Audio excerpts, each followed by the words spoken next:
All Hail the Power of Jesus' Name, also known as the Christian National Anthem, was written by the Reverend Edward Perronet.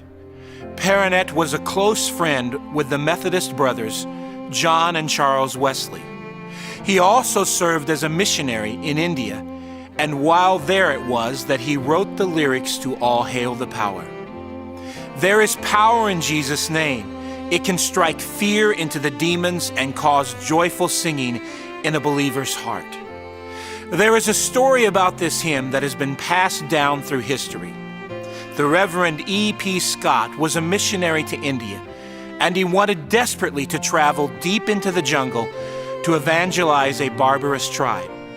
His friends all pleaded with him, asking him not to go, yet he replied with courage and a heart of kindness for the souls of these people.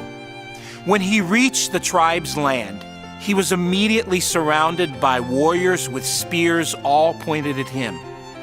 He did not run or hide, but simply pulled out his violin, closed his eyes, and began to play and sing, All Hail the Power of Jesus' Name. When he opened his eyes, the natives had dropped their spears, and instead of killing him, they received him with curiosity and eagerness.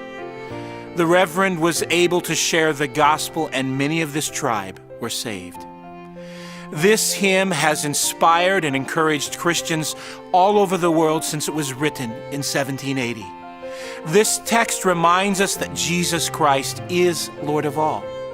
We can rejoice because we have been ransomed and saved by His grace. We can also have hope in the knowledge that there will be a day when everyone will bow down before Jesus, and every tongue will confess that He is Lord of all.